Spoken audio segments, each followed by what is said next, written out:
Morning, fish keepers. Cam here from the fishroom.co.nz. We've done it again. We've done Friday. Let's do coffee. I could tell you before I even had a mouthful of that was going to be good because, man, do I need coffee today. Oh, it's real good. All right. I'm not going to have too much dilly-dallying about. We've got a special guest sitting in behind. So we're going to bring on John. Welcome, John. How you doing? Welcome, Dan from Dan's Fish. Thank you very much. Hello, everybody. Hi, Dan. Hey, John. Cool. All right. So, first of all, again, thank you very much for joining us. It's much appreciated. It's always nice to have guests on to come and tell us about their story. So, first and foremost, how did you get involved into fish keeping? My little brother got an aquarium, and he put it on the kitchen counter. It was a little 10-gallon. He bought it at like a local thrift store, secondhand store. And I remember, what do I remember? I remember a Rosie Barb, probably a single one. I remember a Harlequin Rasbora, probably a single one. I think there was an albino Aeneas, or maybe just a regular Aeneas. I can't remember. A couple neon tetras, but probably like two. You know, we did. Community tank, yep.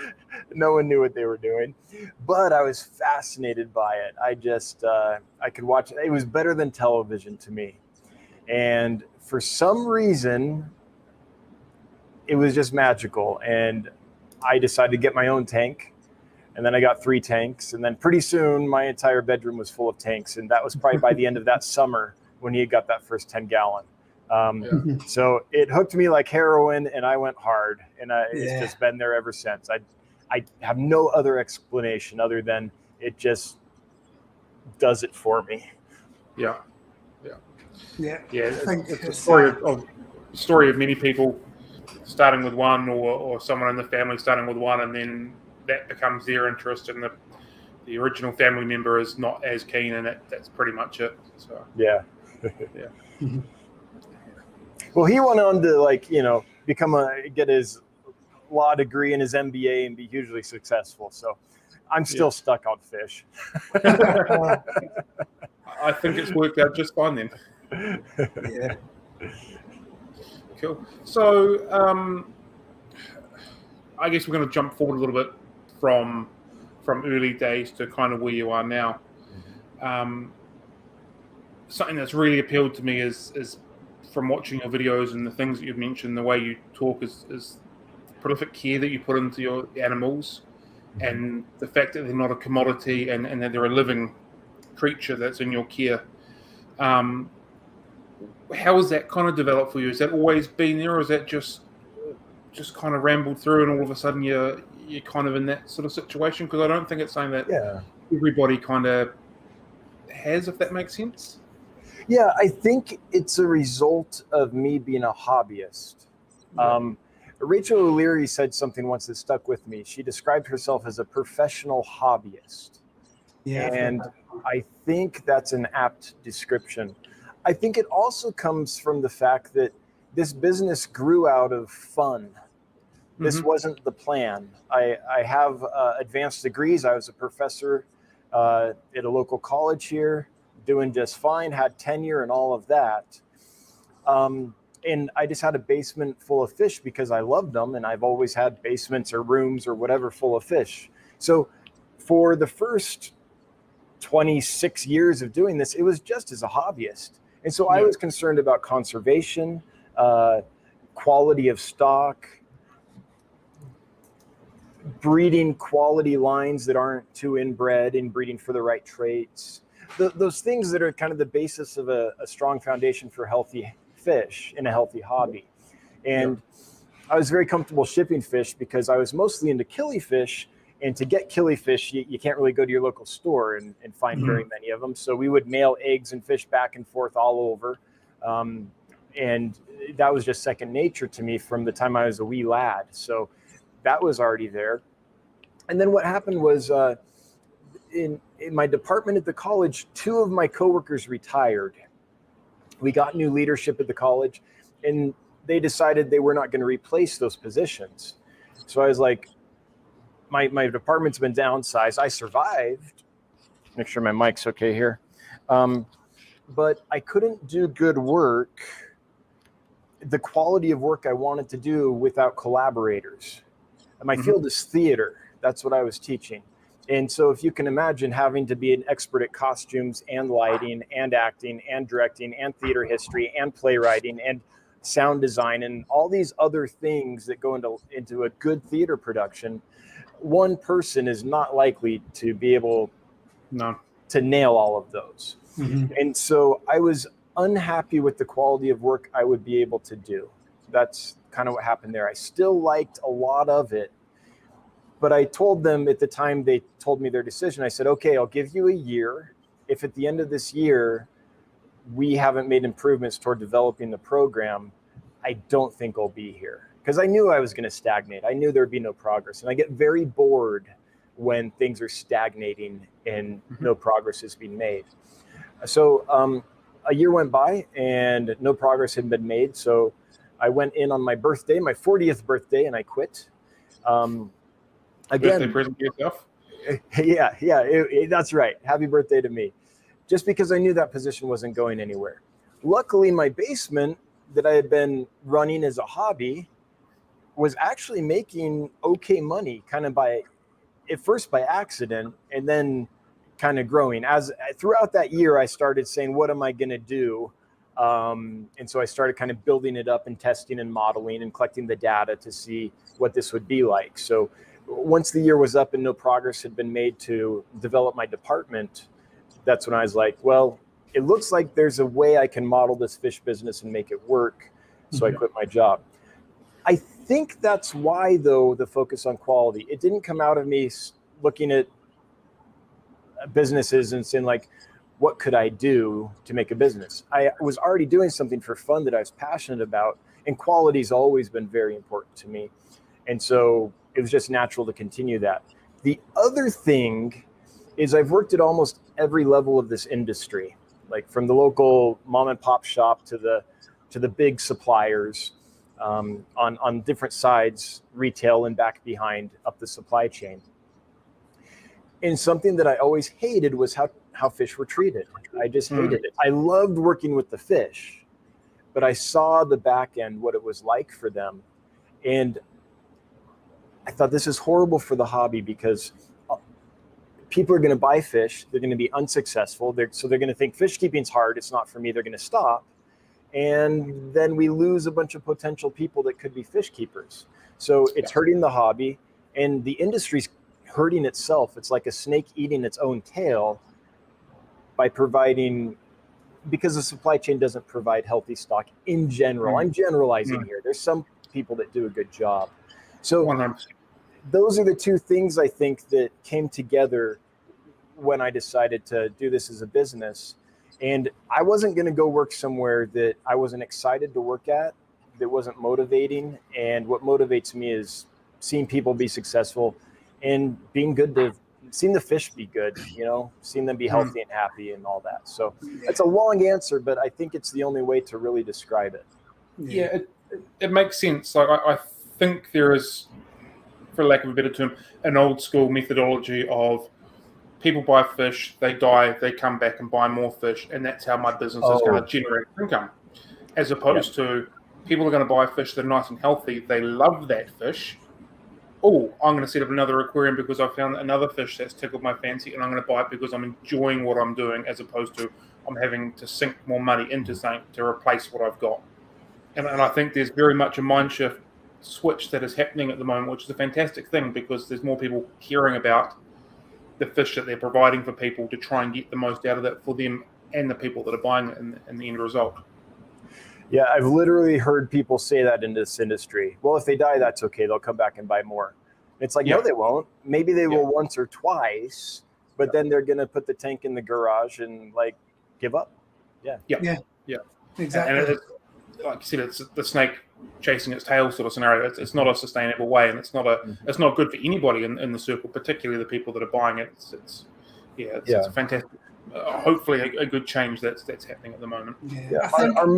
Go ahead, John. So I think if a business can engage with its customers the same way as one hobbyist to another, and try and lift each other up. You know, they lift you up because they're creating custom, but ultimately you're helping them grow deeper into their hobby and understand their strengths and what part of the hobby they like, what part they don't like, and kind of encouraging them to learn whilst teaching them about proper fish care. That in itself is better for the entire hobby and ultimately the industry as well. Yeah, I think there's, there's that's something that's out there. There's not as much as it should be, but there's fish clubs, and I think with social media now, like Cam's doing it. I'm less familiar with you, John, but I don't know if you have social media outlets and you're doing it as well. I think we've done a good job of using social media to educate people. Now, there's so much information, it's like drinking out of a fire hose, and sometimes it's not all good information. Like, the problem is, which of the information is good? It used to be, where do I find any information? The one piece I think we've been able to do is figure out how to take an industry that's working under norms that were set right after World War II, 1950s-ish, and say, this, we've got to rethink this from the ground up. And what do we really have to do to get people fish that are healthy? What does that mean? Okay, how much does that cost to do that? Okay, how much do we have to then charge for our fish? Okay, we're going to be expensive. How do will people pay that? Will they see the difference? Will they notice the difference and be willing to do that? And what we've done by gradually starting small and gradually growing is been able to prove that model out. And so far it's working pretty good. It's not 100%. It's right around 1% of the fish we send out have problems. But that means just about 99%. Some months it's a tiny bit less, some months it's a tiny bit better, but it's right around 99% over the last few years. Arrive alive, and as reported to us by our customers, do well for them. So that's our most important statistic. That's the thing we track relentlessly. Every week I get live in front of YouTube and I tell people how we did. And if I'm lying, people can chime up in the chat and say, "No, I lost 300 fish that I bought from him," or whatever. I think that's a brilliant approach. It really is. It forces us to do what we say we're doing. And every now and then something does happen. Like, we have a soul-crushing review that was just listed on the website a few hours ago. It's not 100%, but I'll take 99. Like, Nothing's going to be perfect, and it's that continuous learning and growing. So this is actually the reason this, and how can we adjust that for next time, and hopefully minimize that again for going forward. So if you're hitting a high 99 mark, that's great, and again, it's providing that comfort and level of trust for your customers, knowing that they're going to be getting what they're paying for, and a nice healthy animal coming to them. So far it's working. We're growing. Our revenue's doubled every year, and even though we're scaling, we've still been able to maintain the quality, and that's the thing we have to. It's literally built into our business plan that if we don't keep up the quality, we will fail. Like, it's the foundation of how of all the financials that trickle down from there. So, but it's such a great way to work, man. It's so great to get up in the morning and be excited about what you're doing. It's so great to, like, usually when we need an ego boost, we go to our website and read the reviews. Like, every now and then there's one that crushes my soul, but generally it's like, oh, the teams, we've had a hard week, let's read some reviews. The work is paying off, that kind of thing. So I think when you start, like you said, you started off small, and you've built your foundation around quality, and that's what creates returning customers, is your quality. So maintaining that, like you said, has to be the priority. And whilst you scale and maintain that, nothing should really change apart from your revenue on the way up. Yeah, the business model actually scales nicely. We're getting out of we're just at that tipping point of getting to the point where we will be sustainable and we don't have to like Nice. wonder every month, is everyone getting paid? You know, we're getting there, and it's growing, and we're right at that cusp of being to the point where it's like, okay, we're still a startup, but we know we're a sustainable startup for the next year, let's say. So cool. Yeah. Your building that you're in currently at the moment, that's a relatively recent build within sort of 18 months, 2 years sort of scenario? Well, we got in and started operating fully in August of last year. So we haven't even been operating in here for a year. I mean, the build started earlier, but as all construction projects do, it took much longer than the contractor told us it would. And we knew that would happen. We hoped it wouldn't, but we knew it would. And we got in about June. We kind of had everything set up and started ordering some things and had the system running. And by August, we were stocked and ready to really go. Cool. Awesome. Can you explain your process from going from essentially a small basement fish room into the big wide world, and how that kind of happened, and the process and the logics all behind that sort of system? Yeah, so the basement started for funsies, and YouTube started for funsies too. I live in a small town in Wyoming, which I don't know if you know from being from New Zealand or not, but that's like the least populous state in the entire nation. I think there's around 500,000 people in the entire state, and it's a big state. So if it makes you feel better, there's 50,000 people that live in my city. So I understand. Yeah, I've got 30,000. All right, so good. Y'all been there. So there's not a big critical mass of fish keepers here. And where I moved from was a massive city. It was Los Angeles.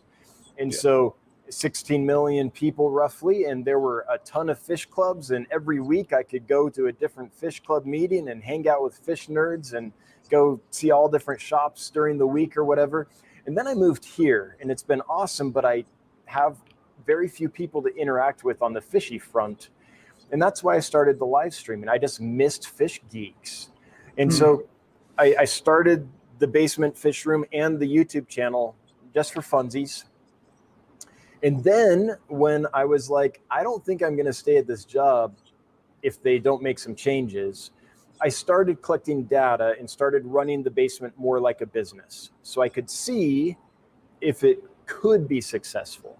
So during that year while I was still employed, I started being very clear about costs and all these other things and all the data you need to run a business, and collecting all of that on a Google spreadsheet. It was very sophisticated. But I was successful at modeling my real costs, which I think is where most people fail. If you don't understand what it actually costs to run your business, and therefore what it costs per unit of fish you're selling, there's no way to make smart decisions about how much you have to sell the fish for, and how few losses you can have with your customers to be sustainable at those prices, and all these things. So I was good enough to get that data and run it by some people that actually know finances and business, including I have a business partner, and who's, much better at modeling than I am. And it looked like this could work. So at that point I said, I wonder what would happen to these numbers if we expanded. So my wife generously let me move our cars out of our garage, and and that became a second little fish room for us. It had about 79 aquariums in it, all 40-gallon breeders. The basement was all mostly 75-gallon aquariums, about 44 of those, a quarantine rack of 30-gallon breeders, and then a breeding rack of 5.5 gallons, and then a couple odds and ends tanks, but it was mostly that. So we did that to see what impact that would have on the business, and the impact was fine. It looked like the numbers would be good. So having that data, I felt comfortable saying, okay, we're building a specialized state-of-the-art kind of first principles approach building specifically for fish. We're going to put all that time and resource in. We think that'll work based on our data. Still not a sure thing when we did that. Still not 100% sure thing now. We are a startup still, but we knew what we wanted in the building, and we were able to customize it from the ground up, from the blueprints. So that's been pretty cool. What's going on there? Cool. So I've watched your build series of that, and there was obviously some pretty important things that you wanted to do with the build of your room, taking the water from the local river, using it for your fish, recleaning it and putting it back, and that sort of stuff, which again I think falls well within your sustainability type of mindset and model. How did that process come about? As far as, was the consent hard? Was there a lot of loopholes you had to jump through? Was it an easy process? Or was that, because it doesn't sound like, at least from a New Zealand point of view, that would be an easy process to go through? I wouldn't say it was easy, but I also wouldn't say it was obviously not impossible, because we did it. It was daunting until I built the relationships. So when I first went into it, I did not have a relationship with the Department of Environmental Quality or U.S. Fish and Wildlife or the Army Corps of Engineers or the State Engineer's Office or these other, behemoths of bureaucracy that I'd have to work with. So I was like, how am I going to do this? So what I did is I went to them with my plan. And I said, my goal is to make it so my fish have constant, fresh flowing water, so they're as healthy as can be. Here's the problem and why I need that. And I laid that out. And I said, while improving the local environment. And I went in and I said, I had a blueprint. I said, here's the equipment we will use to clean the water. Here's the technical specs on that equipment. Our equipment is it's 4 times better than we need. So our UV sterilizers, for example, we're overkill, 4x. Yeah. So I went and I said, my concerns are your concerns. My kids play in our local creek. This is, my house is just down the road and the creek flows by it. And we play in it, we swim in it, we fish in it. I don't want to screw that up. And I don't want to be the guy that accidentally introduces invasive species, and I don't want to be the guy that's dumping filth and sludge and pollution in the tank in the river. And I said, these are the things I'm trying to avoid. Here's what we've engineered to make that possible. And in every case, we had over-engineered. So we already surpassed what they would want. That made them want to play ball with us, because we didn't just go in and say, this is what I want to do. What's our minimum?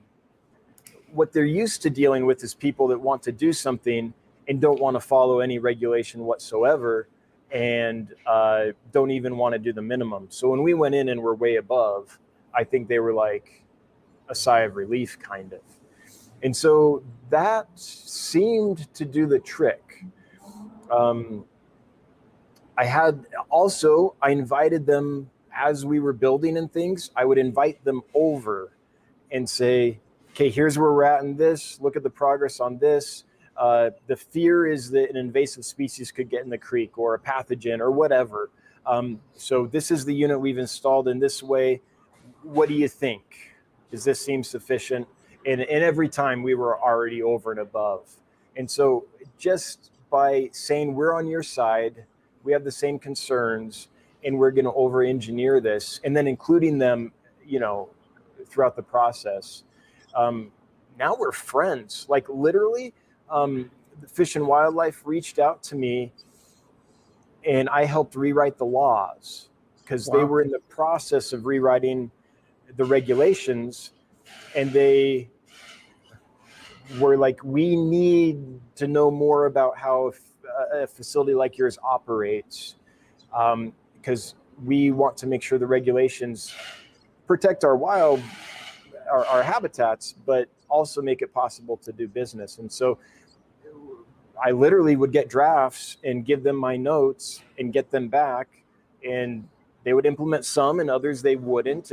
But we went back and forth. So that's awesome, I think, when you can work with them, because otherwise, and then they recently had like a staff development day, leadership training, where all the employees in the state that weren't on duty at the time came to our town, and we hosted them. And we gave them a tour. We showed them everything we were doing. So our approach is, we're transparent, we're open, we want to do a good job. And if you do that and your partners, instead of being combative, I've found that people that take those jobs generally take them because they care. And then I think, like, after being in there for years and years and years, maybe they get jaded, but that kernel of the mission that was important to them, that made them want to do it in the first place. I'm thinking like Fish and Wildlife. You do that because you love fishing and you love hiking, and you love your local environment. I don't know what what they call that in your neck of the woods, but we call it Fish and Wildlife. And Department of Agriculture, same, had to deal with them too. But when you go in and you're talking the same language, that little kernel, like that little ember, gets some air blown on it, and then they get excited. And that's what I experienced. Cool. Yeah. Wow, fantastic. So my general understanding, and this is going to be very, very basic, is you draw your water from the local river, you filter it out, you then put it into your aquariums, you then filter it back out again and pump it back into the river. Correct. There's obviously a lot more going on than that, with obviously UV filters and all that kind of stuff. So can you sort of run us through cycling through and then out, the whole sort of process through that? Yes. Before I do, this is a working warehouse. There's people working on fish tanks and smashing flats of bloodworms to break them up in pieces and stuff. So sorry, it's just it's just another day here at the office for us. But so first off, I'll tell you the details, but I would refer people to Steenfot Aquatics. Bob Steenfot is an affiliate of ours, and he came and viewed the facility and spent a few days with us. And he did a video detailing every aspect of that. So if you want to not just hear me talk about it, but see it, I would refer you to his video. But basically what we do is we built a reverse septic system, if you will, to collect the water. So our local river, we divided it off, and we dug down about 15 feet on the river in like halfway to the median of the river, and then back about 80 feet wide and 40 feet of the bank. Dug that down, filled it with gravel, and filled it with permeable gravel, and then filled it with these pipes that are perforated, and then covered it all up with about 15 feet of gravel, and then returned all the topsoil and did the reclamation. The part of the creek that we are drawing from is very silty. It's been a problem part of the creek for the Department of Environmental Quality for quite some time.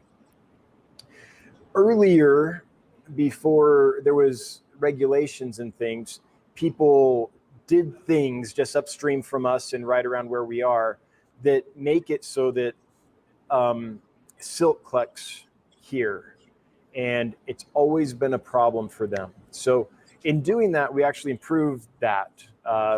We made it a nice permeable rocky layer. We lined the bank with these big massive boulders, because now because if you don't have stability, it's not a natural bank. It's something that had been man-made and hadn't been kept up and done. It was done poorly. So we stabilized the bank and everything, and then we returned the topsoil. So they like us because we improved that whole section of the river. All that water flows down into the bottom of the creek and through the bank, through all this gravel that we put in there, and goes into these pipes and is collected into a central spot, a big concrete, I call it a cistern, I suppose. Yeah. From there, it's pumped up to our building, and then we filter out the sediment. So we remove all the sediment from the water that's coming in, almost all of it. There are very, very, very fine particulates that get through, and you'll see it in our water. Since we're using natural water, our water is not crystal clear, and we have these little fine sediment in it. But it's not unhealthful for the fish. It's just, unsightly perhaps. But anyway, so we filter out the vast majority of the sediment, and then the water goes through a descaling device. So it doesn't remove the calcium carbonate hardness, but calcium carbonate, what it looks like is like a dandelion head. You got this central point and all these little spikes sticking out of it. All those spikes want to attach to things, and that's how you get hard water scaling. So if you get the bathtub ring or the toilet ring, or if you're an Aquarius and you get that hard water on your tanks, that's because all those little tiny spikes are sticking to stuff, and then all the other little molecules stick to those, and you get your scaling. So we installed a descaler that doesn't remove the calcium carbonate, so our water is very hard, but it changes the structure of the crystal. So instead of that spiky thing, it's more like a smooth grain of rice. It's this smooth little oval. Yeah. So then it doesn't stick to stuff. You still have the hardness in your aquariums, but you don't get nearly as much scaling. So it goes through that. After that, it goes through, and I might be getting the order wrong. I think after that, it goes through two massive carbon reactors so that we can remove any chemicals. So if someone upstream from us was fertilizing their lawn and spraying Roundup or something, and that got in the water or whatever, we remove that. And then it goes through a massive UV sterilizer. It might go through the sterilization first, but I don't think it does. No, it goes through the carbon filters first, yeah. Then after that, it goes through something called an economizer or a heat exchanger. The idea there is, how can we heat the water from our local temperate creek to tropical fish temperatures without using a whole bunch of energy, without burning a ton of gas or using a lot of electricity. And so we do that through this economizer. And it looks kind of like, if you open it up, it looks kind of like the radiator of your car. The cold water goes through certain pathways, and the warm water that leaves our aquariums goes through certain pathways, and it transfers the heat from the water that's exiting our aquariums into that cold creek water and naturally warms it up. So it might be 32 degrees out at the creek, and it might leave that exchanger at somewhere around 70 degrees, maybe 65 if we need to clean the system or something. So we're able to raise the temperature without using any energy, which is awesome. But there oh, go ahead. I'm assuming that then the water that's warm going out then cools down at the same time on its way back. Correct. Back out? Yeah, cool. Correct. So one thing that the Department of Environmental Quality was concerned about is they don't want hot water going to the local creek. It's a mountain stream, and there's already problems with it getting too hot because, again, back in the day, the stream going through the city in certain parts, they didn't do a good job when they altered it, and so it got shallow and slow, and it gets overheated in those sections. So they're very concerned about the water being too hot. So that cools the water back down before it goes outside. Yes. And then we have a couple boilers that heat the water, the deficit there, because we heat the water to 79 degrees. So whatever the deficit is after the heat exchanger gets heated there. Then it goes through a massive pipe that's meant to help remove dissolved gases, because when you heat cold water, you suddenly create an environment where all those saturated gases are let loose, and you get oversaturated water, and that gives your fish the bends or gas bubble disease. So we pass it through this apparatus that we hope helps with that. We installed that, and it wasn't 100% successful, but that's why that's there. After that, it goes to each individual aquarium gets its own feed. So can I actually show you? So I don't know if you can see behind me, there's a couple pipes. This one right here that's a little dirtier because it has algae growing in it is a 1/4 inch water pipe.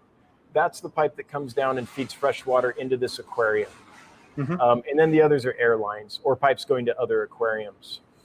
And then on the other side, there's a bulkhead that it drains from. So the water goes into the tank and then it goes to the other side and leaves the tank. So it's constantly flowing through.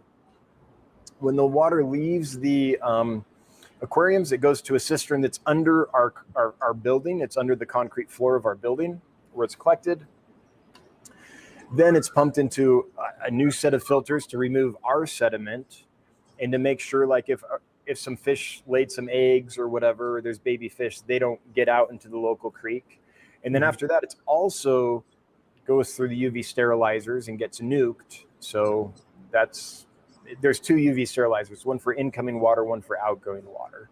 Then it gets cooled down like we discussed and returned back to the creek. So that's the basic that's the basic setup. So is water going in and out 24 hours a day, or are you just on 24/7. Always running. Our permit is for 1 million gallons a day, 750 gallons a minute. We don't need all that right now, but we basically are running it at half capacity because we have plans to double the size of our building. So we didn't want to re-engineer everything, knowing we wanted to expand. We built overbuilt. So you mentioned like fish eggs and baby fish and stuff like that. Is that a common thing? Do you catch them quite often on the way out, or is that not that common? Well, we have strainers on our bulkheads that prevent some of that. And we have, I don't have one with me, but if we are expecting baby fish, or if there's shrimp in the tanks, or certain species of fish that are going to throw guppies, then we'll put a sponge over the strainer. And so we prevent most of that, but occasionally something is caught in the filter, and that's what it's there for. Just as a redundancy thing. Well, and then not to even mention the UV sterilizer that would, get rid of them. Toast things if something could get through that, which I'd be amazed. Have you noticed downstream any improvements outside in the creek, or is it still looking the same, or with this is it flourishing, so to speak? I should take a video of this. So the first thing we did was we had a pair of Canadian geese come and make a home out here. So that's pretty cool. And then the second thing is I go out and kind of walk the creek sometimes just to relax. And right at our outlet where the water leaves, so we built a little artificial stream. The water isn't piped straight to the river. We built this little artificial stream, like a rocky riprap that the water has to flow through. So it gets reoxygenated. It's already oxygenated, but if it needed to, it could get reoxygenated. It could get temperature stable and all that. We already do that beforehand, but it goes down this whole little artificial creek before it goes to the river. And it was really fun because my last time I was out walking just a couple days ago, there were all these little baby fish in the river facing up, like waiting for, I don't know, food to come down, or little bugs that are growing on the algae in our riprap come down or whatever. So there's this whole little population of baby fish right at our outflow. Anytime there's a side channel that enters into a river, you get little populations like that. And so that was really fun. I don't know what kind they are yet. I'll get a dip net and see at some point, but probably baby trout be my guess. Yeah. Awesome. So you've briefly discussed, how you started your YouTube channel just for a bit of fun and that kind of thing. How has that evolved for you? And obviously it's benefited your business, but that kind of transition from just doing this from fun to possibly taking this a bit more serious to help everything sort of work and evolve together. I treat the live streams as if I'm talking to my friends at a fish club. So, I mean, I do talk about the business, but I've never tried to be like, now I'm professional. I can't do that. So like if you watch some of my early streams before we moved here or whatever early on and watch my current streams, I think you'll see, besides me being a little more comfortable doing them, because now I have more experience with it, besides that, I think you'll see not much change, honestly. There are a few changes. So I now do a shipping report every week. I start off every live stream telling people how successful we were shipping that week, because we're trying to bake integrity and transparency into our business model. We make a lot of lofty claims, saying that 99% of the fish on average that we send to our customers arrive in good shape and healthy and look like they're going to do well, and as reported from our customers, transition well. That's a big claim. The industry number is way less. So to say something like that, if I heard someone say that, I'd be like, yeah, right. Like, you're just making, you're saying stuff that sounds good. And I've worked at places that do things like that. And so I was like, if we are successful at this, how do we make sure that people can actually trust what we're saying? And transparency is the answer we came up with. So I literally tell people what our percentage was. And sometimes I'll literally tell people, here's the fish that were lost this week. I used to do every fish that was lost every week. But now that we've grown to the point where shipping so many fish, that would just be, the percentage is still the same, but the number is higher because we ship so many more. And I'm like, once you get to like, I don't know, over 3 fish, it starts just sounding horrible. So we do the percentage now. I say, here's where we were at for successful shipping last week, and here's our percentage this week. Our goal is 99%. Here's where we're at in relation to that. So, but the reason we do that is because literally I'm live, and literally at any time, anyone could chime in and say, actually, I lost a ton of fish that you sent me, and I told you about it, and you are, that can't be reflected in this, or whatever. And so we put ourselves out there, and that is one big difference.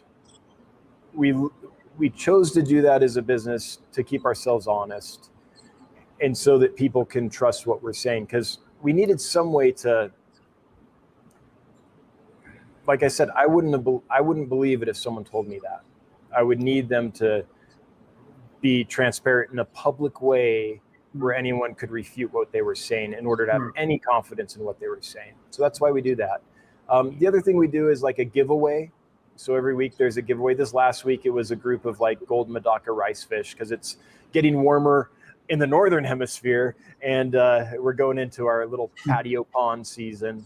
So there's a couple things like that. But those are the only real changes we've, I think, implemented to make it kind of businessy. Really what we want to do is just talk to people about fish, tell people any exciting things that are happening with the business, use it as a form for transparency, and then just get to questions and comments. Like, does someone need help? Does someone have a question about something? And interact with our customers. Not being being an online store, it's a little different. It's, a mom and pop brick and mortar, they're awesome because you can walk in and talk to the person if you have a question or whatever. You get a real relationship built because you interact with them often enough. And now it's not just customer and proprietor, it's, each other a little bit, right? Yeah.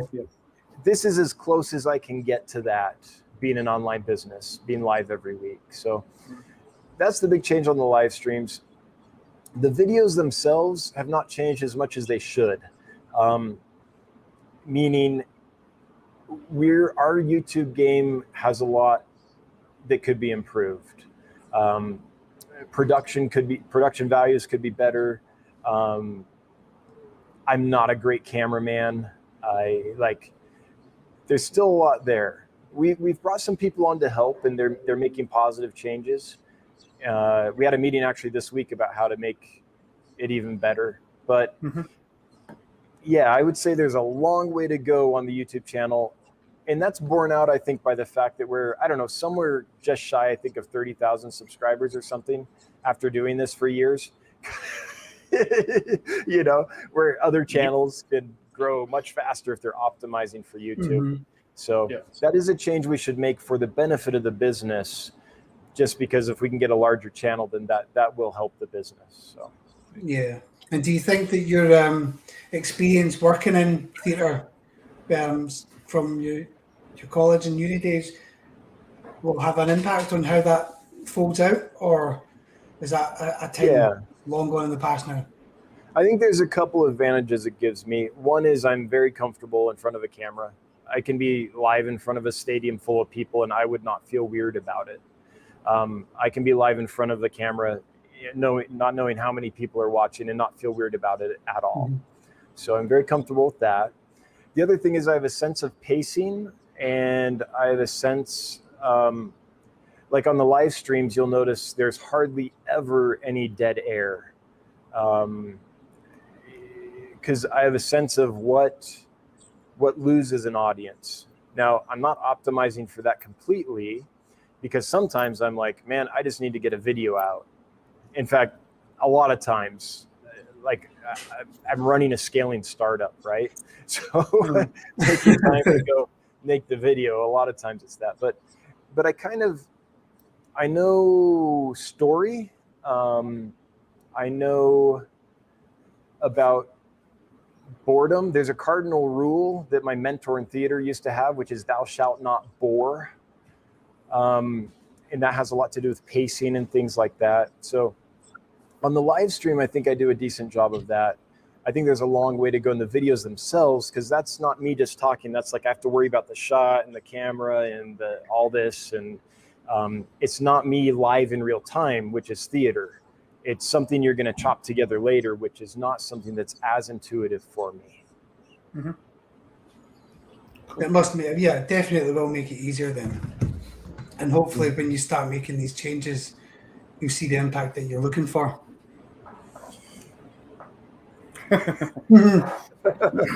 Yeah. So a couple of things that came up just before when you were talking.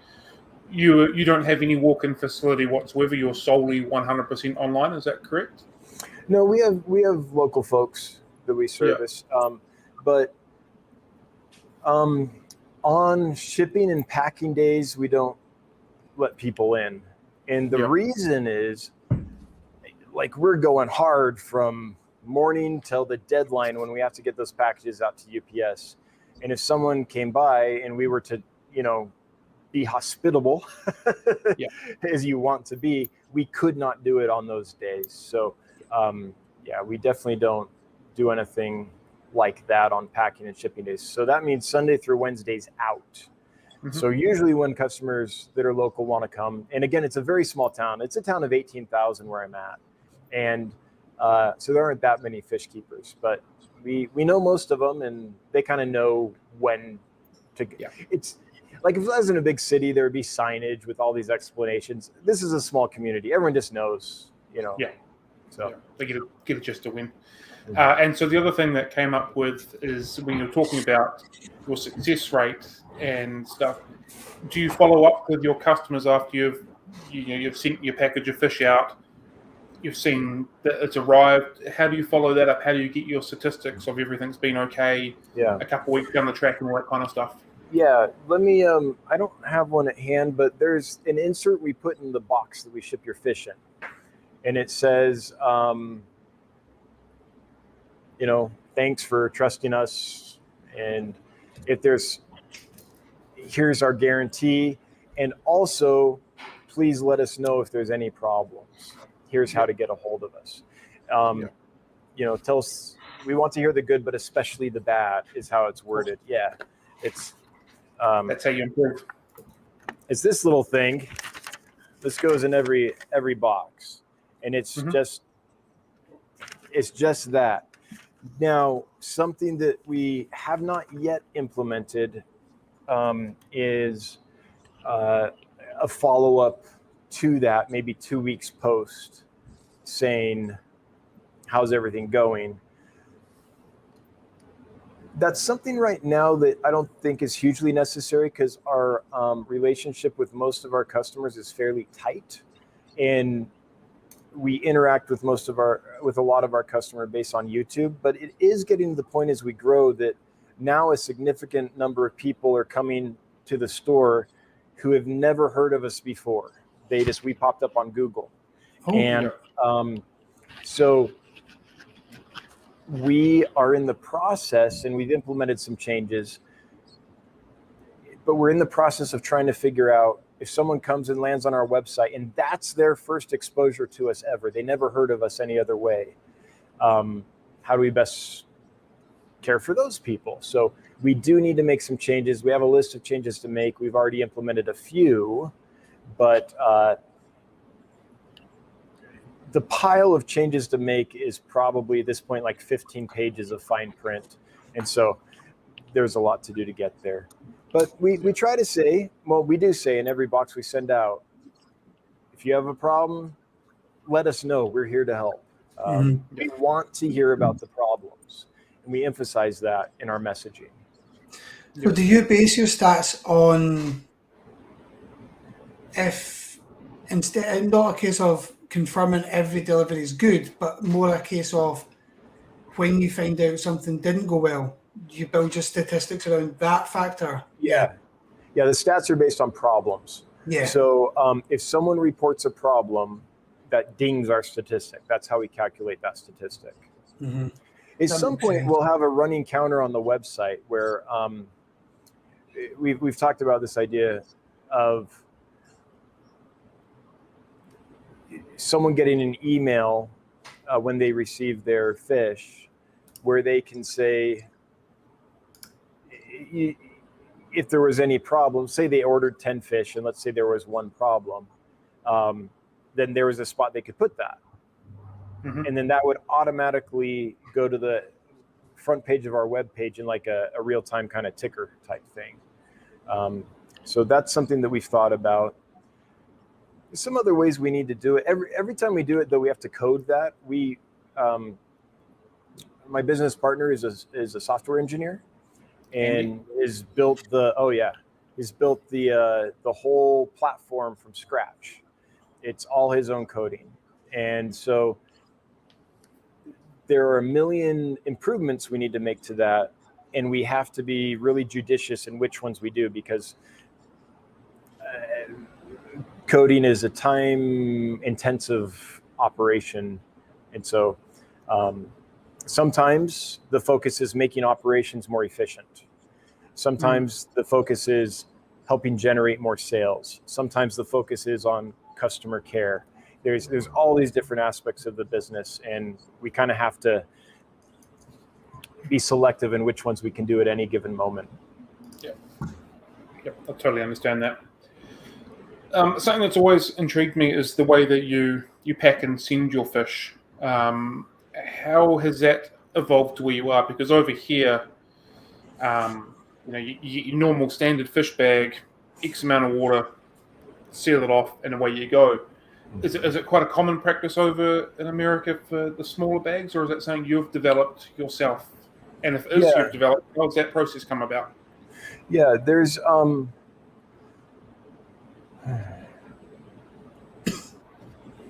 I've seen one other company that does it similar, not quite the same. But the reason that developed was simply because we noticed that if there were multiple fish in a bag, this was back when I was just doing this as a hobby. If there's multiple fish in a bag and one dies, it's likely to poison the other fish in the bag because the decaying body, releases all kinds of yucky stuff into the water. That's what it does. And so when we built this mission or built this company, it's mission based. It's there's lots of ways to state it. My favorite way to state it is, how do we be the store a fish would choose to go to if it could choose which fish store it ended up at? So that's I think a good way to state it. It kind of puts the customer care side to the side, but I think the focus is on the fish, really, because if the customer gets good fish, then suddenly most of your customer care problems are taken care of. So Johnny's our customer care lead. New title, Johnny. He's right here. But he does a great job with customer care, but it's really about the fish. And so from first principles, we just thought, what are all the things that we hate when we get fish? Or what are the problems that other hobbyists have had when I've sent them fish? Okay, let's not do the things we hate. Let's do the things we like.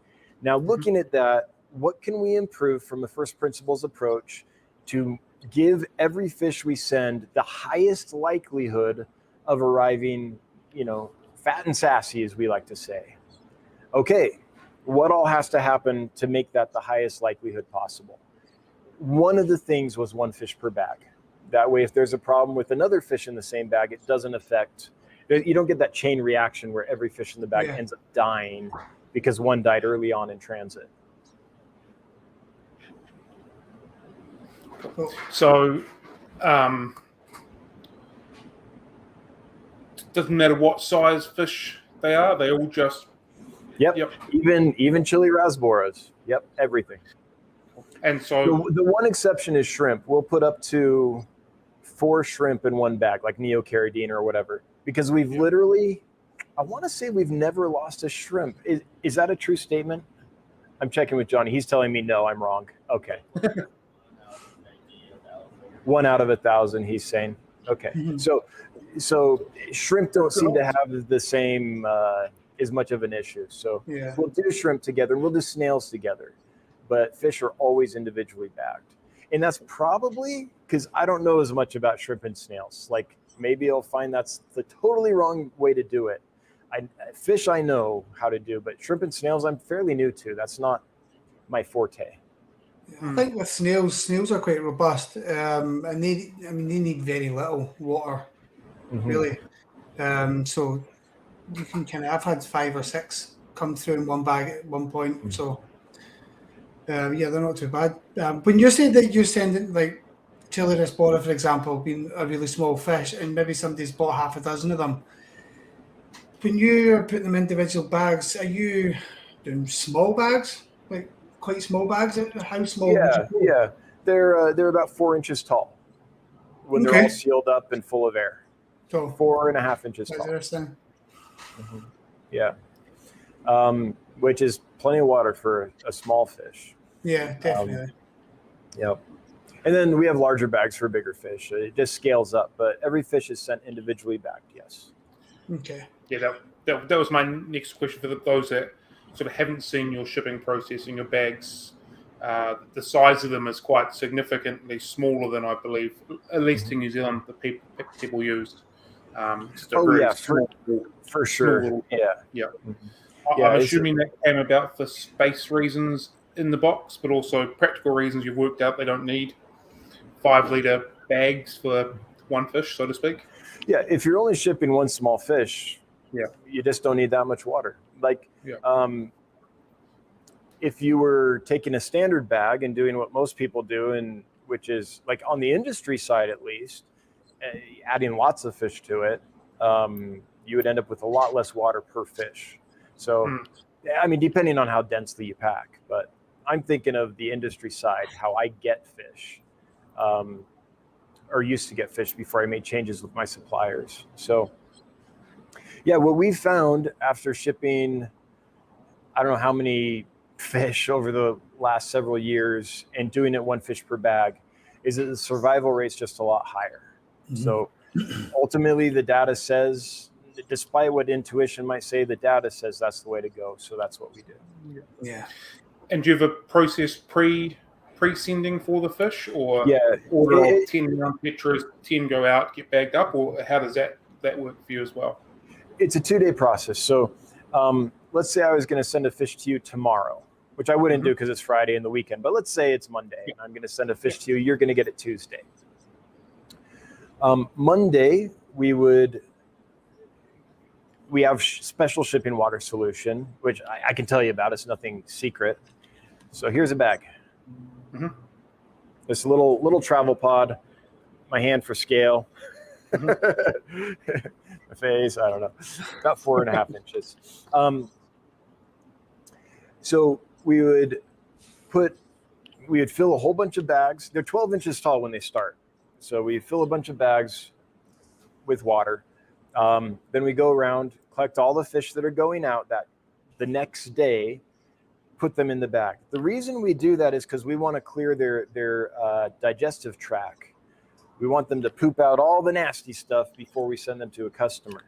So if you just stop feeding a tank of fish, that doesn't do the trick, because a lot of fish will eat detritus and algae and biofilm and their own poop sometimes, right? So putting them in a bag like this, there's really nothing to eat. And so that's the most successful way we've found to clear their GI tract out before we ship them. The reason we do that is in case of, well, twofold. First, we don't want a customer to receive a poopy bag. That's just gross. But second is, let's say I ship them to you on Monday. You're supposed to get them Tuesday, but there's a delay. Let's say for some reason an airplane breaks down, or a conveyor belt at a UPS breaks down. And very occasionally things like this do happen. If I didn't clean the fish first, it's going to die. Odds are that it's not going to last that long in a bag full of gross organic waste. So we a lot of things we do are like, what if things don't go well? How can we minimize problems? We only control what happens before we hand the fish to the carrier.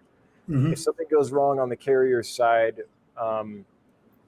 let's make sure we've done everything we can to make sure that the fish will still be okay, because we don't control, once they're out of our hands, what happens. So we clean them all out, and then we take that 12-inch bag, we seal it at about 4.5 inches, fill it with air and everything, take the top half, make a second bag, and double seal it. So this is 2 bags. There's an inner bag and an outer bag, both sealed. That way, if the inner bag leaked, the fish is going to be fine. It'll still hold the water, and it won't leak all over every other package surrounding our box of fish that we're sending. So that's the basic process. Collect them, fast them, change the water. So we do a 100% water change, then seal them up, air them up, and send them out. So my initial thought when watching and hearing all of that prior to that was, we're pre-catching them and then bagging them straight to fish. But obviously with your success rate of them arriving in pristine, great condition, that's not really too much of a consideration in that process. The having the clean water on dispatch and then arrival is more significant than the potential bit of stress that happens being in the bag for a little while.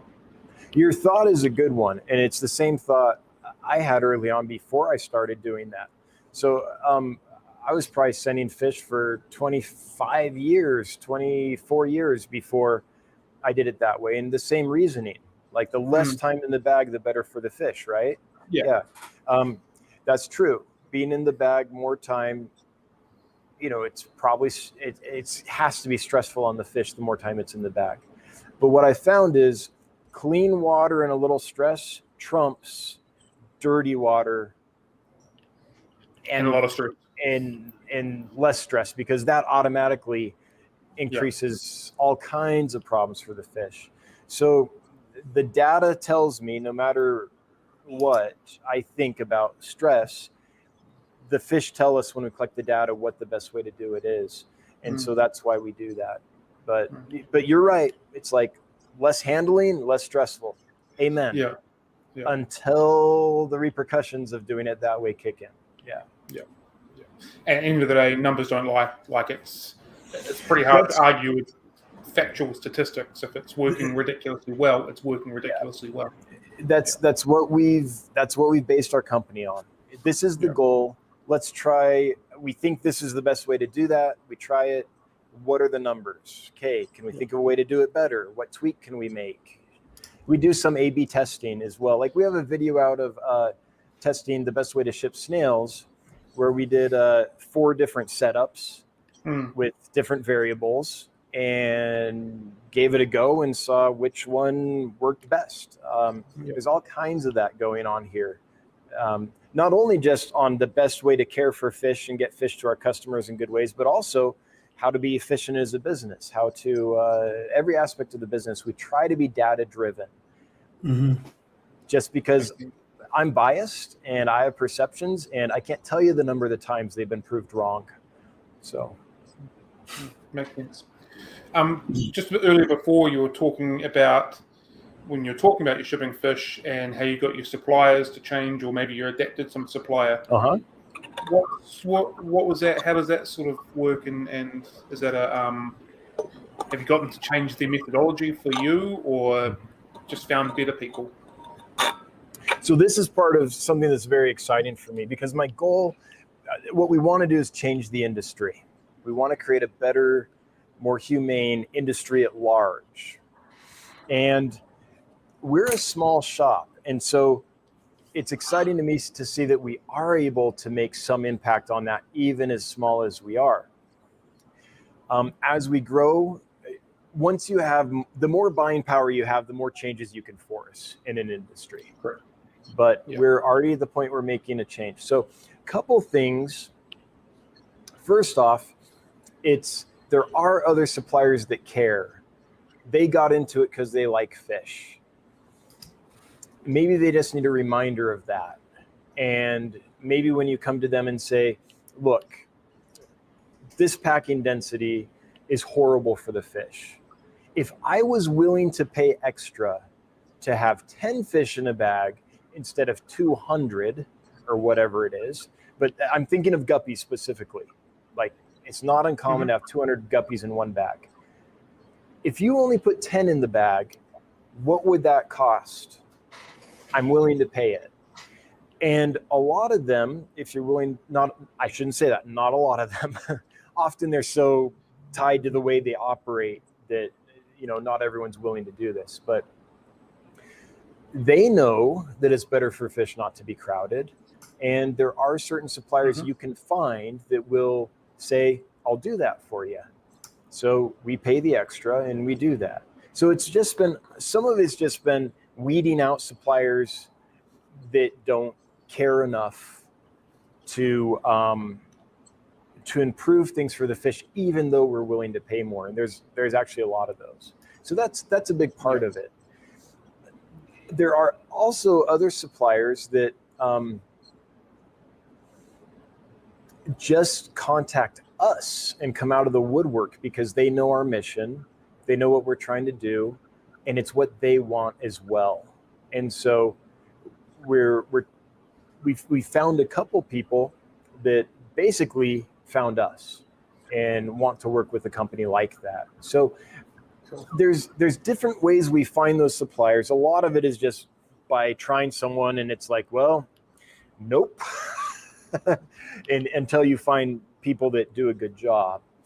But what we want to get to is a point where the fish are treated humanely at all aspects of the supply chain.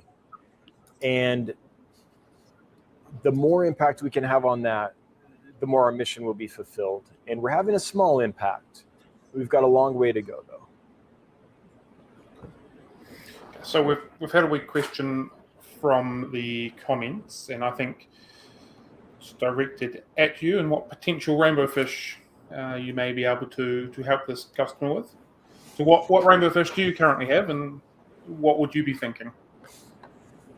Let's see here. Is the comment just, oh, there it is. It's big right on the front. Yep. Okay, I was like, which one? Oh, bam, it's in my face there. Crypt Keeper, I just got a gift card at BCAS for Dan's Fish, Buck County Aquarium Society, but I cannot decide which rainbow fish I want to order. Well, that's a problem because I think we carry like over 40 species, if I'm correct, something like that. I think we usually have between 40 and 60 species of rainbow fish. That's one of the species we really like. I don't know exactly how many we have right now. It might be a little less. But so my question for that would be, what size tank do you have and what do you like? So let me give you a few options. Let's assume you have a big tank. It's I don't know, 6 foot long, 125 gallon aquarium. Now you can keep even the big Glossolepis species without any problem. Do you like big finnage, like, do you really like a crown tail betta? If that's the kind of thing you like, I'd go with Glossolepis, probably a red dragon or green dragon, which is Glossolepis wanamensis, or I'm blanking on the other one.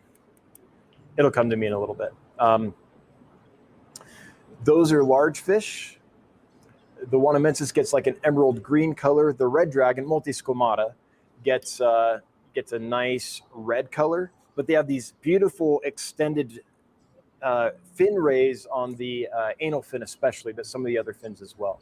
So if impressive finnage is important to you, and size is no consideration, if you can handle a fish that's going to grow to 6-7 inches or so, Glossolepis are awesome. Chilotharina are great.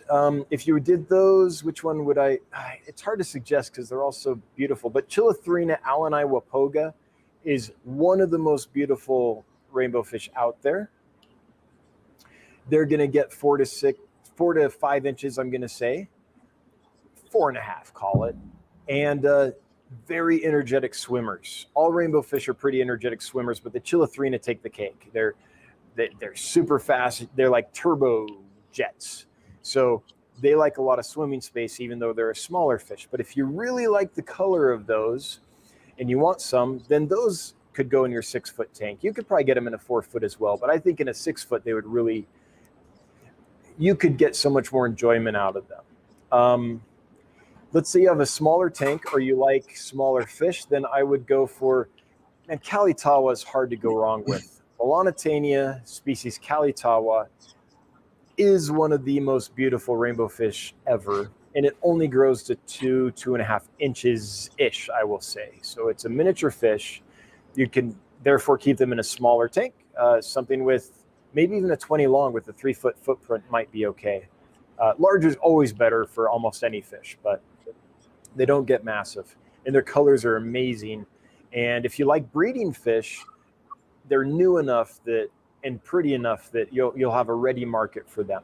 So if your goal is breeding, your local fish store will probably want them. A couple other smaller species that I really like. One is Melanitania soloensis from Skull Creek.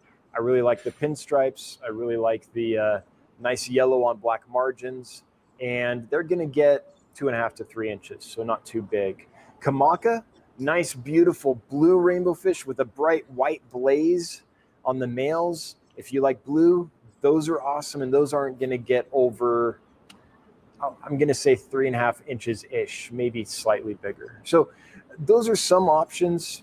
It's really, though, it's kind of what color do you like, what finnage do you like, and how much tank space do you have. Care for rainbow fish is pretty much the same across the board. Mm-hmm. So what is it about rainbows that you like to go for then? Sorry. Go ahead, gents. No, what I was going to say is obviously you like rainbow fish. Is there a reason for it, or is it just the variety, the color, and the simplicity of keeping them? I think I like rainbow fish because I also really like killifish, and there's a lot of similarities in the rainbow fish hobby and the killifish hobby. My first love was killifish. That's what really got, well, I liked fish, but that's the first group that I really, really fell in love with and bred as a kid, and the passion remains to this day. Mm-hmm. Killifish are mop spawners like rainbow fish. There's all kinds of collection points in different localities that you want to keep pure because they might end up being a new species, or just the color and patterns and things are so different that you don't want to mix them because you'll lose that natural diversity. So killifish hobbyists and rainbow fish hobbyists understand each other's world like that. Scientific names are the norm. Most of these don't have common names. Same with killifish. So I just felt right at home with rainbow fish. And I found an excellent breeder. There's a gentleman that is an expert on rainbow fish. He goes out and collects them all the time.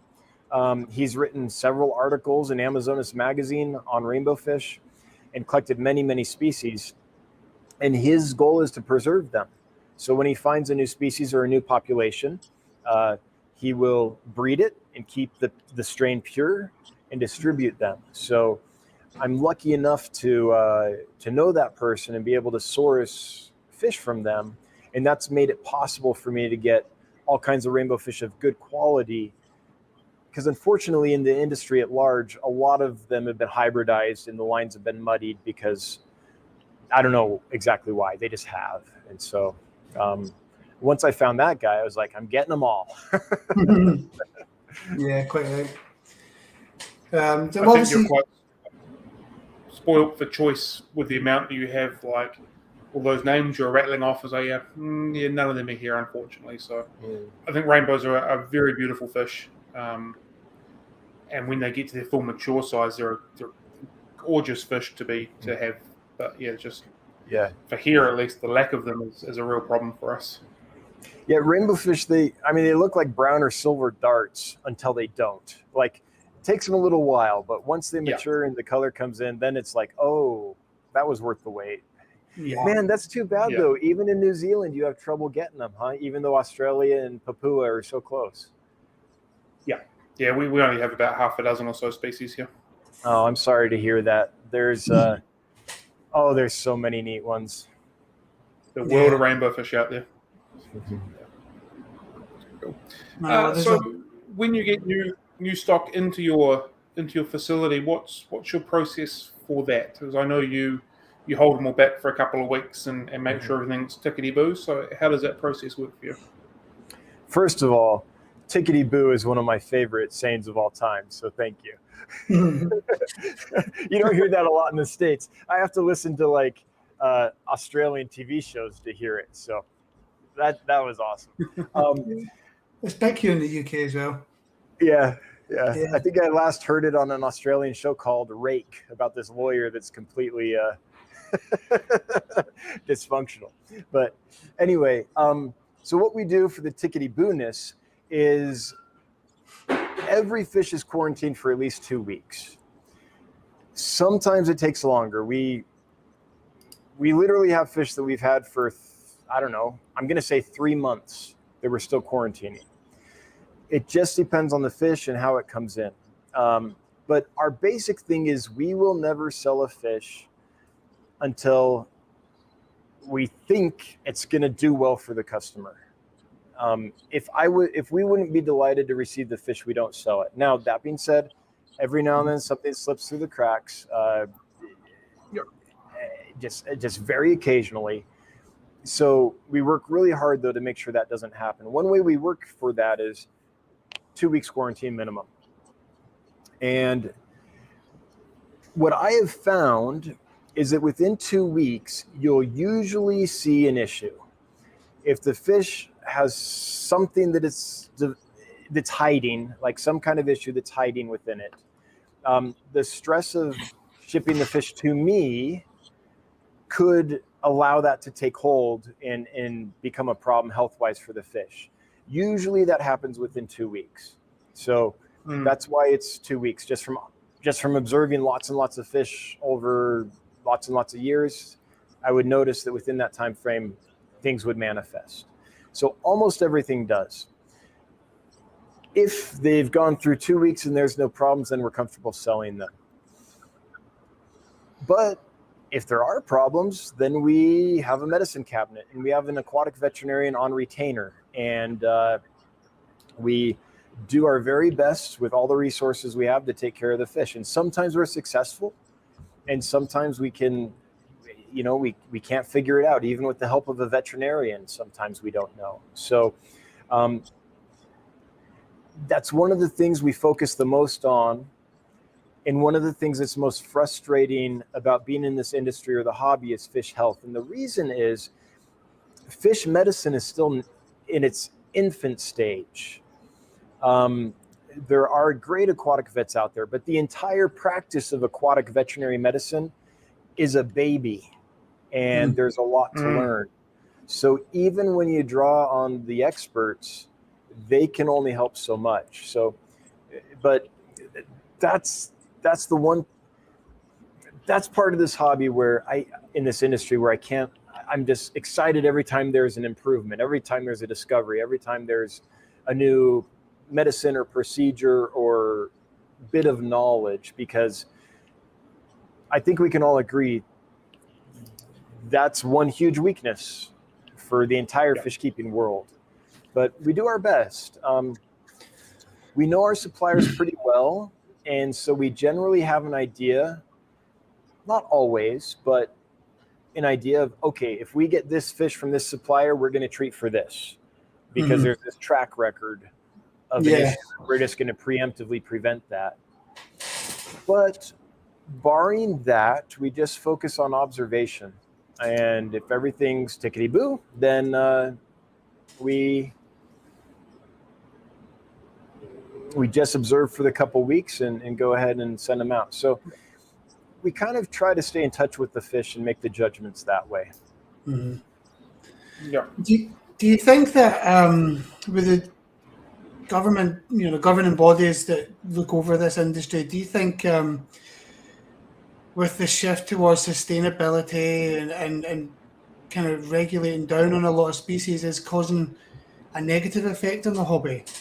Especially in the UK, we've got a lot of problems where we can't get certain medicines that you guys get over there, and Cam will be the same. There's certain like antibiotics for fish that we're not allowed to use that you guys have access to. But do you find that's something that's changing as more's learned, as we learn more about the medicine? Is there medicine? Sorry, I'm going on here, but is there some medicines that you're not able to use now that you used to be able to use, or is it still just a natural progression? You can get them. I know a guy. No, I know a guy as well, but he's on the corner in a trench coat. I'll introduce you. No. So here's what I think is happening.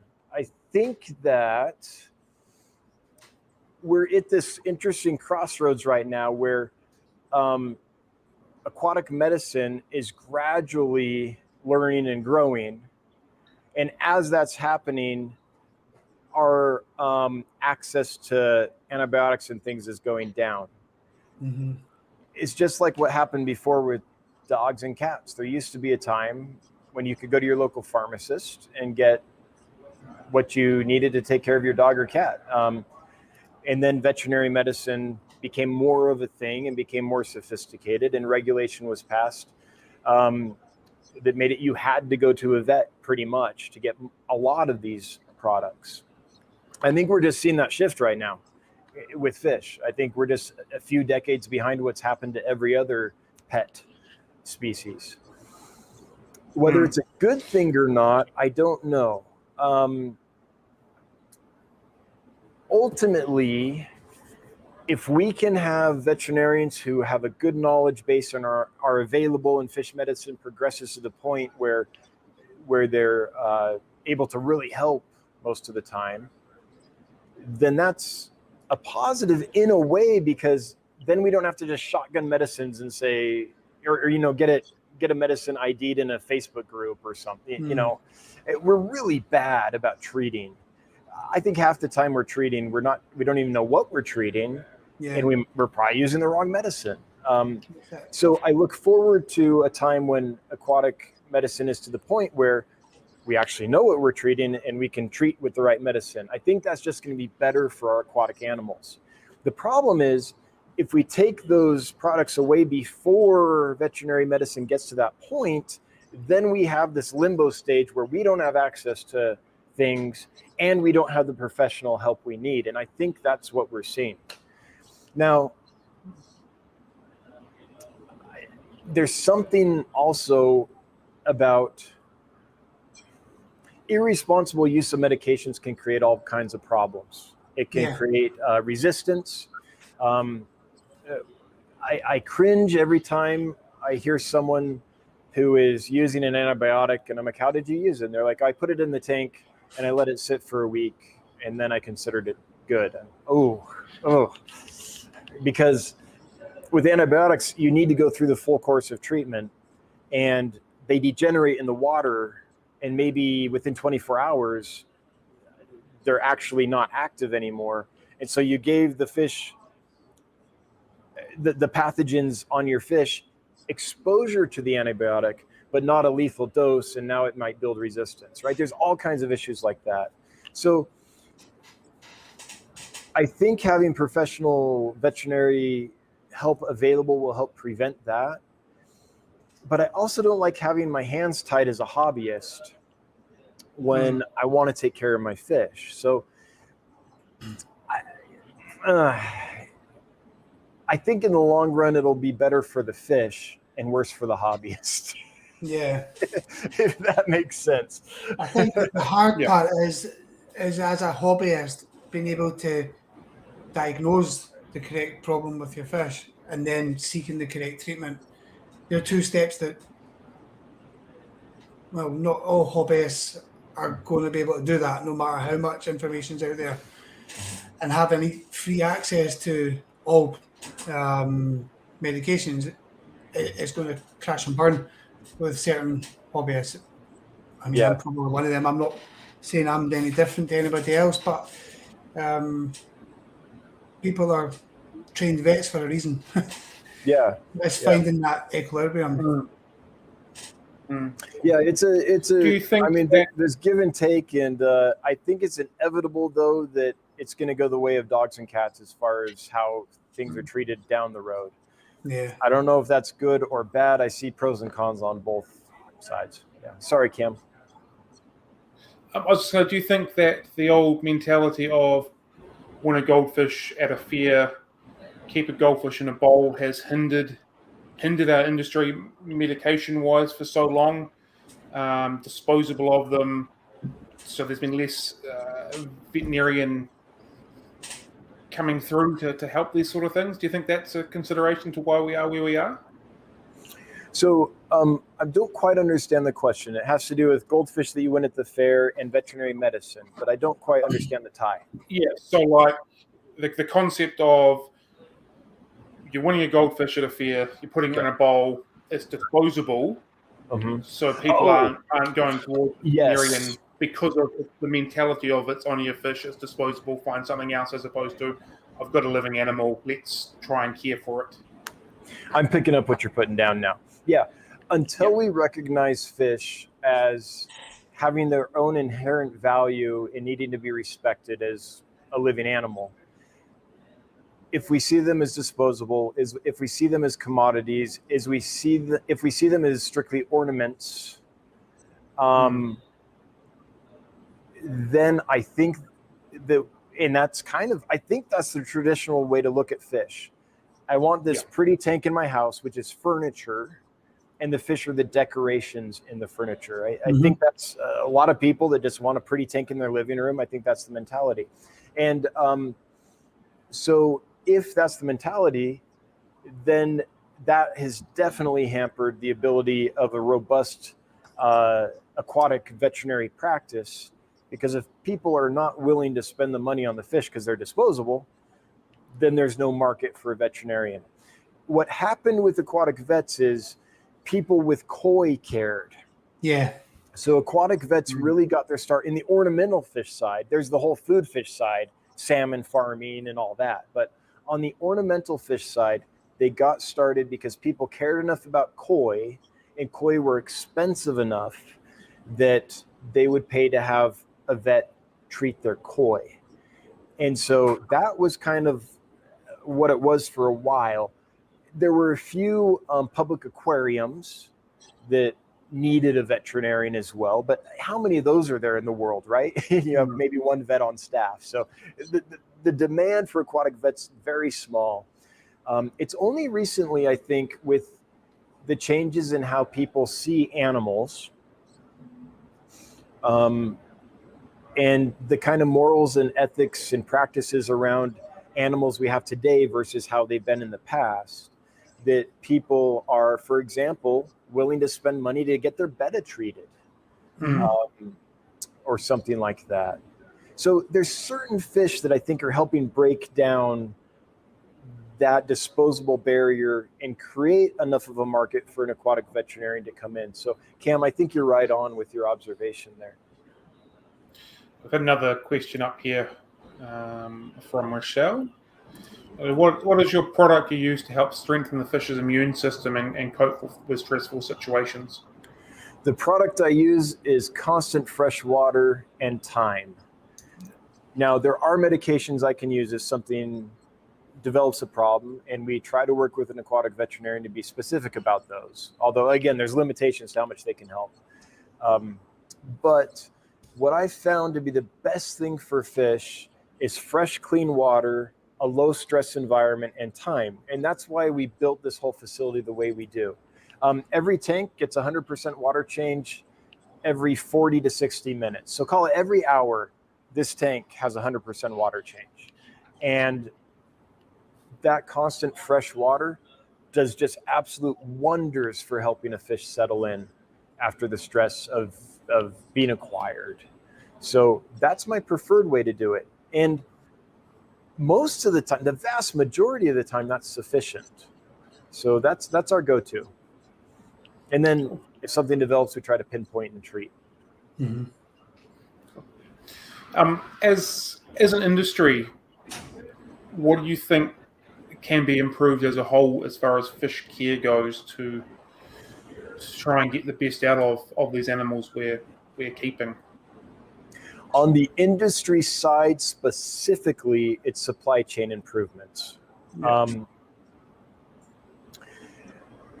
There are ways to transport fish that don't do the fish's immune system in. There are supply chain models. The other thing we haven't talked about that we try to do as a company is we buy as far up the supply chain as we can. Often we're buying from the person that literally went and collected the fish, or literally is the person that bred the fish. So all those steps and all that time and all those different water parameters that they would be exposed to as they went down the supply chain normally are shrunk quite a bit. I think the supply chain is the big problem. And I think we would get a lot more healthy fish if it was done in a way where it was, we're going to do whatever we need to do to get the fish where they're going healthy, even if that means they cost more, versus I'm going to pass them the next person on the next link. I'm going to pass them on to the next link in the chain as fast as I can so they don't die on me. They die down there. Yeah. But that's the real issue. It's supply chain. Yeah. Very much sounds like just another SKU in a business catalog, so to speak. It's I've got 1,000 of them, I want to sell 1,000 of them, as opposed to I've got 1,000 of them, I want to make sure these thousands are pristine for the next person to still have 1,000 as well, so to speak. Yeah. Short-term thinking is a big problem in any industry. But that whole thing you said of, well, it's okay if they die, they'll come back and buy more, so that's actually good. No, it's not. Like, that's very short-term thinking. Let's draw out to the logical conclusion what happens there, and it's a bad story. So that's the kind of thing that that the industry itself needs to come to grips with. And one reason that our mission is to do that is because if we don't do that, we're facing an existential threat. If we don't do that, then enough people will get upset and put enough pressure on politicians that we're going to get regulated. And we don't want them regulating us. We want to regulate ourselves. We know what our businesses need. We know how to do things properly if we're actually working at understanding these things. You want to regulate from within your own industry. Otherwise, things come down and are put upon you that are like horrible. Yeah, it don't make any sense. It don't work and create all kinds of expense and bureaucracy and stuff. So our goal is to be self-regulating and to have enough impact that the industry itself ends up self-regulating. And we're just a little kernel right now, but we'll be a giant redwood someday, you know. We'll be a big oak tree, but that's the goal. Yeah. So just back to your facility, because obviously I can see it behind you and it's been triggering my mind for quite some time. How many aquariums are you running in through that? And do you have designated areas for incoming fish, or you've got an empty tank so the next lot of fish come in there, or do they move around in your facility? How does that process and everything work for you with what you've got going on? So It full tilt right now. If every aquarium space on the rack has water in it is going, I think we're at 448 aquariums with room for 60 more. Fully stocked, we'd be at 508 aquariums. But not every aquarium has fish in it. Some, like an aquarium, might crack or get a leak, and then it might take me a long time to reseal it because I hate doing that. It takes forever. But in general, that's the capacity of the warehouse. Would you say? Sorry. Go ahead. Okay. So since each tank is its own kind of individual system, we don't have to have a separate spot for quarantine. The tank is its own quarantine. Each tank has its own nets, has its own stuff, and so we just, whatever tank is clean becomes automatically a quarantine unit. Yeah. Sorry, John. Oh, John was like, John voted with his feet. That's what happened there. So obviously your tank's behind you running on sponge filters. Mm-hmm. What's the maintenance like for having to roll through your facility? Is it quite a time-consuming one, or set and forget? Yeah, so we don't have filters in most of the tanks. We have a little box filter in here. It looks like a sponge filter, but that's deceptive. It does. That's actually a piece of wood that looks it gets dark and curved like a sponge filter would be, and a little box filter behind it. But it looks exactly like a sponge filter. But most of our tanks don't have filters. Every now and then we'll put a box filter in a tank just to kind of polish the water, because since we're drying from that natural source, we get super fine particulates that every now and then it's like, I just got to clear that out, right? But in general, because we do such a high volume of water changes, there's no need for biological filtration. The whole point of biological filtration is get rid of biological waste. And you can do that by running water through a filter and it get cleaned by the bacteria, etc. Or you can do that by taking that water and just getting it out and bringing new water in its place. And we do that. So we don't have to worry about filtration. I mean, once we clean it up in the system and all that, I think there's some technical difficulties there. There he is. Yeah, I don't know what happened there. Sorry about that. I was like, man, that guy's easily offended. He's just like, I'm not. Not at all. So that helps a lot. Maintenance is always an issue because algae grows no matter what you're doing. I mean, I've been to a lot of fish warehouses. Usually they're wholesale facilities, and they don't have lights on their aquariums. We decided we wanted to put a light on every aquarium just because I didn't know how to observe the fish well and check their health if I couldn't see them well. So we ended up with lights on every aquarium. But sometimes you'll notice a light is off, like that one. And that's because it got a lot of algae. And so we just turn off the light for a bit to help combat that. So sometimes if we get algae and it's like, the best way to deal with algae is turn off the light for a few days. But we're constantly scrubbing algae. We have this, and we're constantly trying to figure out how to, we don't need the tanks to be beautiful. We're not a showroom. We're a functioning warehouse. Our focus is health, not the look of the tank. But when you get enough algae on the front glass, then you can't see the fish very well. And now we're affecting fish health because if there's a problem, we can't see it. So combating that is a constant issue. The latest version is we start every Thursday with all hands, including myself. Everybody goes and scrubs tanks. Like any tank that has enough algae that it's affecting our ability to, or will shortly affect our ability to see the fish clearly, we scrub it. So it's kind of like this constant thing. But since we have so much fresh water, we don't really worry so much about filter maintenance and all that on an aquarium level. We worry about it on a system level. So we take care of the big system equipment, and that most of the other stuff is, besides stinking algae, is pretty self-sustaining. do all the tanks have their own algae scraper? Because obviously they've all got their own nets, or are you happy to go from one to another with an algae cleaner or your postcard or whatever? Every tank has its own. We just use its own scrubby pad. Yeah, it's one of those acrylic blue non-scratch pads like you would use in your kitchen.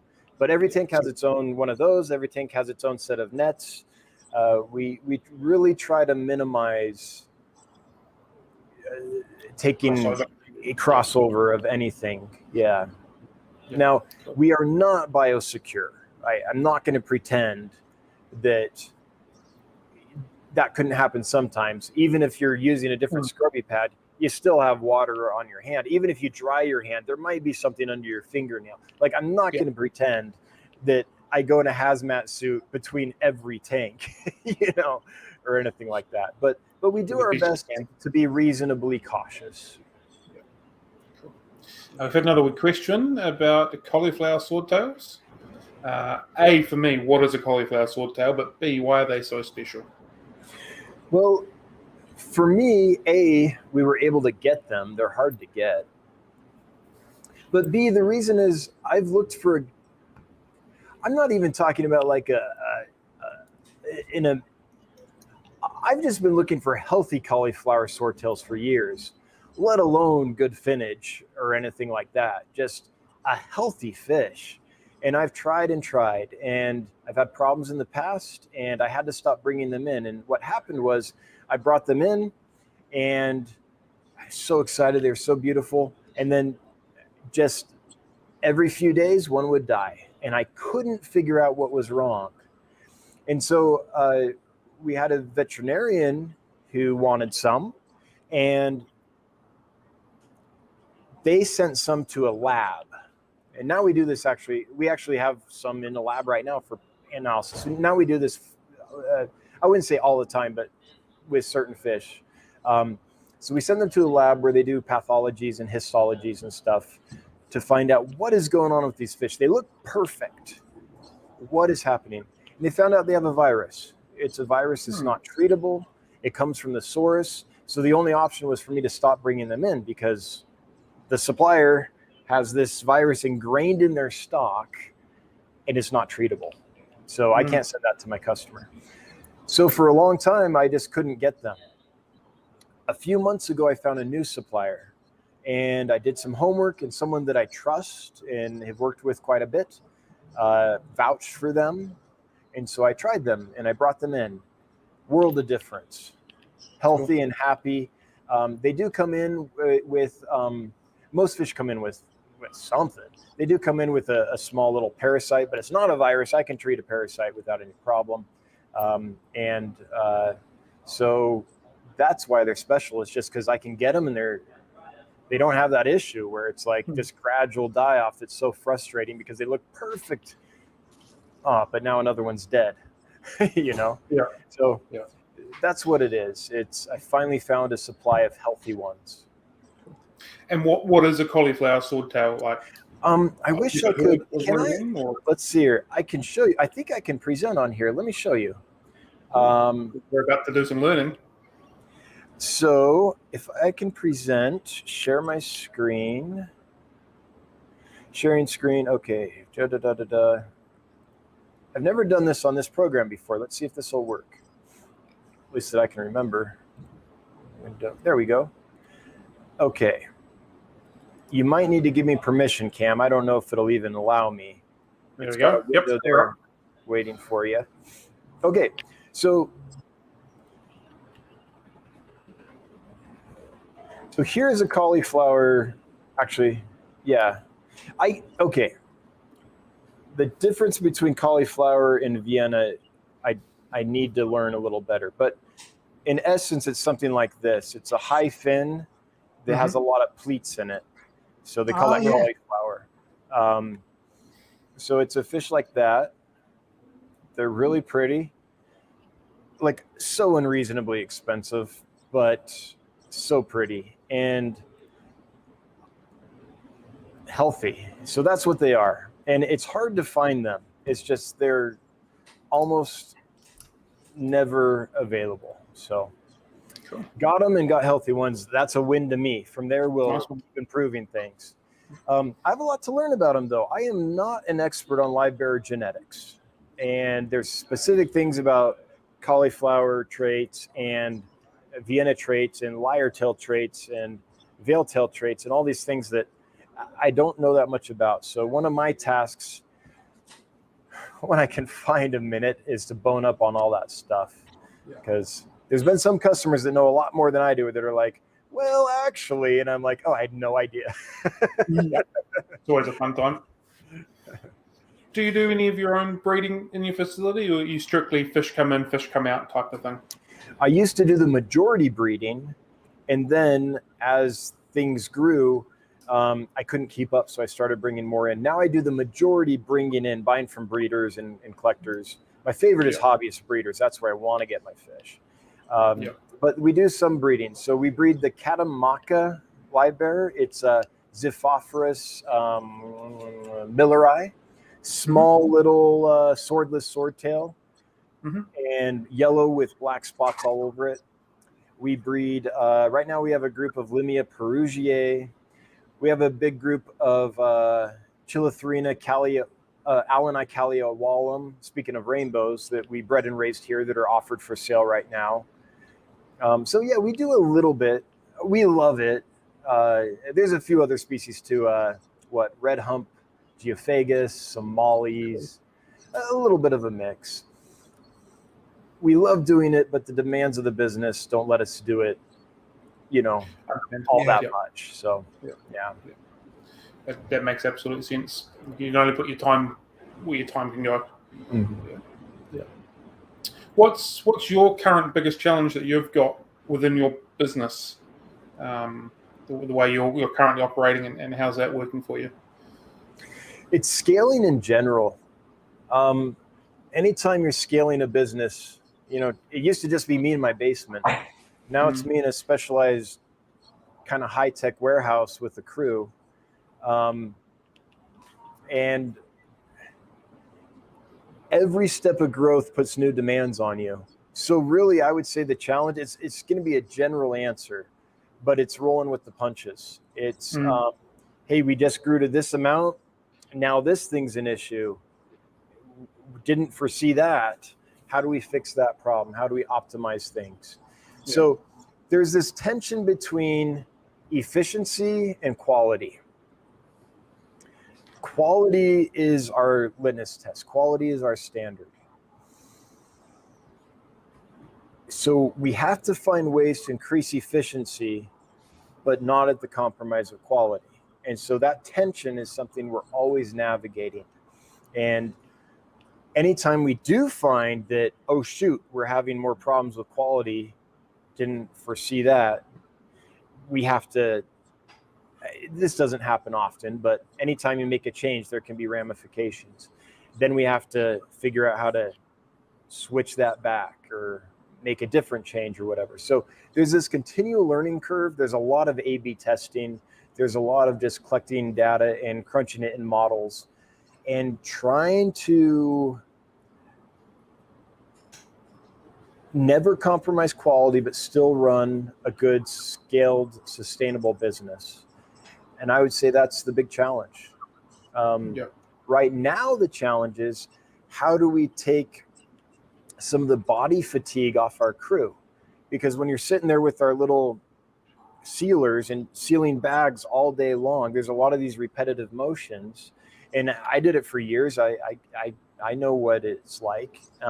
Your shoulder might get a little sore. So how do we build things into the workday where we can change, rotate stations, or make it so people are okay? And what equipment can we have that would ease that? So right now we're looking at getting a more automated sealing machine. So instead of having to use your muscles to seal things down, you could take the bag of fish, put it in the machine, and it would automatically fill it with oxygen and seal it.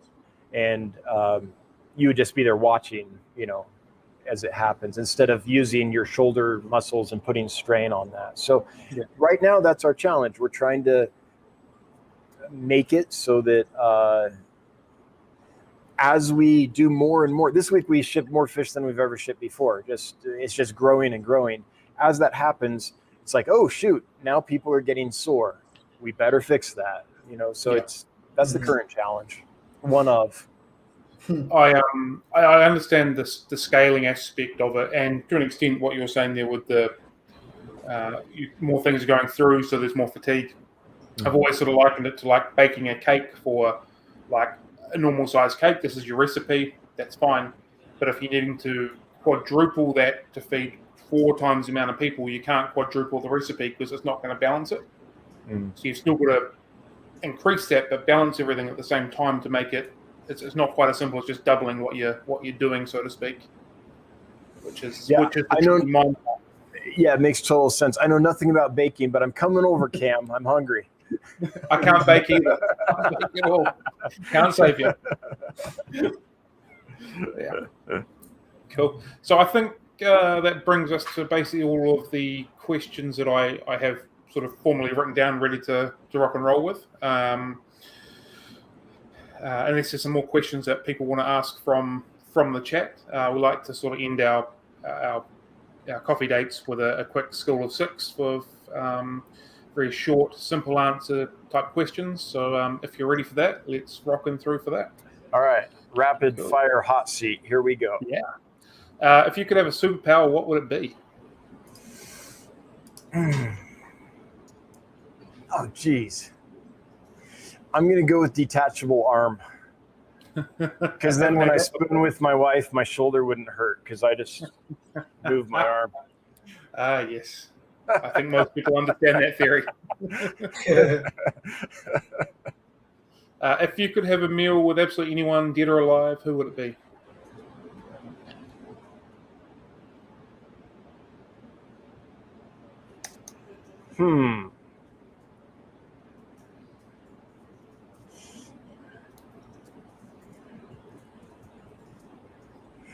Tricky one? I think, yeah. So, okay, short answer. Sorry, so much dead air. I think it'd be Sophocles. Yeah. Interesting.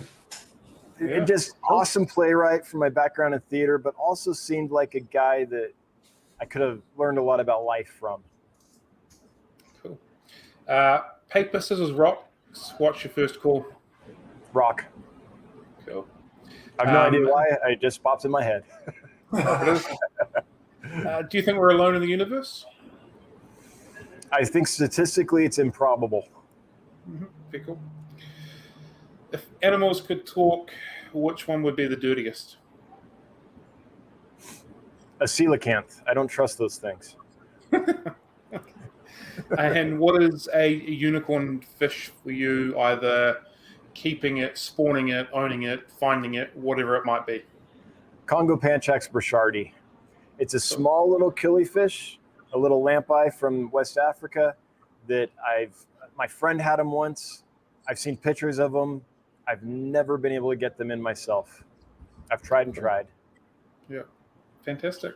Well, that is our 6, and that is all we've got. So thank you very much for joining us. It was really, really appreciated. I know you're a busy man, and for you to come on for a couple of hours, it's greatly appreciated. So thank you very much. Very much. Hey, my pleasure. Thanks for having me, gents. No, right. Definitely. It's been worth it. And yeah, with that, we'll leave it. So thank you everyone for joining us. Really appreciate it. We'll see you next week. So have a good one, team. Happy fish keeping. Catch you later. Right, bye, everybody. Have a good weekend. Thank you.